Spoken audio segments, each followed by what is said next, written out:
Breaking news here on NBA Today. Bill Walton, the two-time NBA champion and Naismith Basketball Hall of Famer, died today at the age of 71 following a prolonged battle with cancer.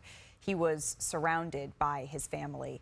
And ESPN released a statement in part reading, Bill Walton was a legendary player and a singular personality who genuinely cherished every experience throughout his journey of his extraordinary life. Bill often described himself as the luckiest guy in the world, but anyone who had the opportunity to interact with Bill was the lucky one. Dave Pasch is joining us now, certainly one of the lucky ones, because you started working with Bill in 2006, calling NBA games, Dave, and then in 2012 you two started working collegiate hoops together. What was your favorite memory of Bill? How long do you have, Malika? We could be here a while. One of my earliest memories was, you mentioned 2006. I used to bring that up to Bill, and he would say that never happened. We did not work together. But I do have proof. There was a game we were doing in Chicago then, and I was just happy at the time to be doing NBA and sitting next to Bill Walton. I'd grown up watching Bill go at it with Snapper Jones on NBC, and LeBron James took his headband off and tossed it towards the scorer's table, and Bill starts going off that it's a technical foul, and I'm just kind of letting him go, and I didn't break it up. And Mike Tirico called me the next day and said, you have to stop him. That's your job. So I kind of filed that away, and then when they paired us together on the Pac-12 games when we got the contract, I just kind of remembered that. And so that was a big part of our on-air relationship, was me cutting him off and redirecting him and trying to get it back to the game. Sometimes that was successful, sometimes it wasn't, but the bottom line was, with Bill, he was always having fun. He loved to smile and laugh, and if he got you to smile and laugh, he was a happy guy. And most times that I worked with Bill, I left in pain from the laughter, which often lasted days, because I would sit there at night sometimes just thinking about some of the crazy stuff he did, and most people probably couldn't get away with it, but when you're one of the greatest players of all time, the rules are a little bit different, and it was just one of the joys of being around Bill and watching him do his thing. I've got to tell you, Dave, you made us laugh watching you, laugh along with you all as well, because he had this flair for broadcasting, for life, whether it was pouring popcorn on your head, you remember that, or when he ate the cupcake with the lit candle on top. When did you laugh the hardest? I mean, it was all spontaneous. He never told me he liked it that way. He I think, viewed it as I was, in a way, his competition, and it brought him back to his playing days where he would just, he didn't want to talk to me at all before the game. We never rehearsed anything, so I never knew what was coming. And I just remember the last game we did together, February 1st. We're doing a game at USC, and I bring George Lucas comes up somehow, and I said, yeah, how was your audition for Chewbacca? And not only did he go with it by saying he auditioned and didn't get the part, but he then said that Chewbacca basically was fashioned in his image and that the character was created after Bill.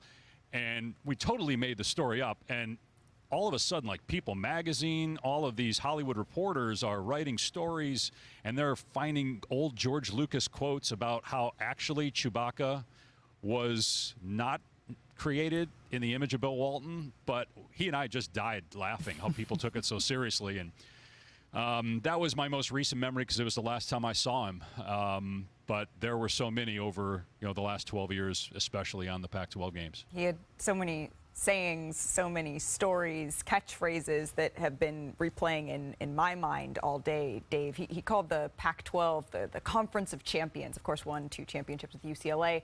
Can you just describe what he meant in that space specifically?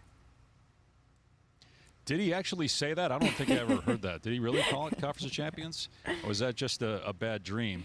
He, in a lot of ways, he was the face of the Pac-12. When people thought about the conference, they thought about Bill. And I know he was very upset with UCLA in particular, and then, clearly devastated by the demise of the conference. And, Bill, a lot of times, I think, when he was struggling with something, he often didn't like to talk about it. He didn't like to talk about serious things. So it was hard to have a conversation about that. But actually that night that I mentioned, we had dinner after the game, just the two of us, which was rare because his wife Lori a lot of times was there, or friends or producers, but it was just the two of us. And he actually spoke at length about about that, and I know that it really hurt him. One of my favorite memories of Bill was just, Bill was so loving. Bill, Richard Jefferson, and I did a UCLA-Arizona game together, and there was a moment in the game where I'm giving Richard grief about, at the time, making $10+ million a year, but sleeping and living on Bill's couch, because Richard was basically a Walton. And Sean Miller's the coach at Arizona. Sean gets ejected as we're having this conversation, and Jack Murphy, the associate head coach, is now coaching the game. And Richard goes, yeah, he lived at Bill's house too, and Gilbert Arenas and J.B. Bickerstaff. And here's this whole world that's opening up. And I know it's funny because if you've been at Bill's house, there's a teepee in the backyard, there's all these huts and outdoor showers. But I think it speaks to his generosity and his kindness that he just loved people, and he just wanted to share himself and his home with whoever wanted to live there. Well, speaking of that generosity, what's something that he said? He gave some of the most memorable, wonderful advice. He had such a unique outlook on life. What's something that he said to you when the earpieces were out, the mics were off, that you remember today? Well, I remember a conversation I had with his teammate with the Blazers, Lionel Hollins, and Lionel said, it brings the banter, the relationship that he and I had. Lionel thought that it kind of brought Bill back into the locker room. I mentioned that earlier. And Bill often would take the headset off and say, keep coming at me, don't stop.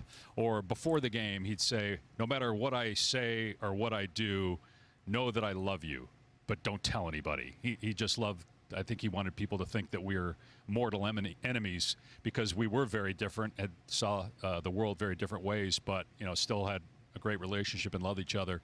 But yeah, I think the advice of just keep coming at me. He brought me, I like to think he really helped my career, and that he brought me out, my personality. I think at Syracuse, you're conditioned to broadcast as a play-by-play announcer the game a certain way, which is a good thing. But I think, early in my career, I think I was just so focused on that. And then Bill comes along, and you can't help but engage. And so, that, and Jim Gray said something to me early on, like, Bill will make you better. And he did. I certainly would not be where I am today in my career without Bill and his guidance, even if it was unintentional on his part. He certainly was a mentor in that way. Dave, let's end here if we could. As folks are talking about remembering, thinking of Bill today, what is the one thing that you hope resonates and sits with folks?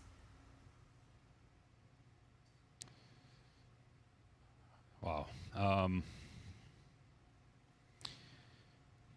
Malika, I just remember countless people from every generation, all shapes and sizes, coming up to Bill, sometimes in the middle of the game, but many before the game or after the game, and he would always take time for them. He spent sometimes an hour plus after the game signing autographs, taking pictures. There'd be a huge line of people, and Bill would take time for every one of them. And again, I think that speaks to his generosity, his kindness, his humility, his love for people. And, he never wore a hat. He was easy to spot anyway, but, if he was at an airport, he didn't wear a hat, so he wasn't trying to hide. And everybody would come up to him and talk to him, and he had time for everybody. That's just who Bill was. And, if you came in contact with Bill, I can't tell you how many calls and texts I've gotten from people today that had a story about Bill and how he made them feel good. And I think Bill, knowing that a lot of us are smiling today, thinking about Bill, that would make Bill very, very happy, because he loved to laugh and smile. And again, I think it made Bill smile even brighter to know that he was making you laugh and smile. Well, thank you, Dave, for making us smile as we remember Bill Walton here on NBA Today. I appreciate your time.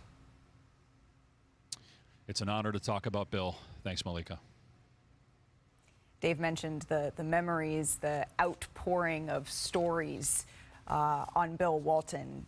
Dr. J, he shared this on social media, saying that he's sad to hear that my comrade and one of the sports world's most beloved champions and characters has passed away. And Magic Johnson said that, they talk about Jokic being the most skilled center, but Bill Walton was the first, from shooting jump shots to making incredible passes. He was one of the smartest basketball players to ever live, an ambassador for the college basketball and the NBA. He will be missed. One of the saddest days in the history of Western civilization. Rest in peace, Bill Walton. You will be missed.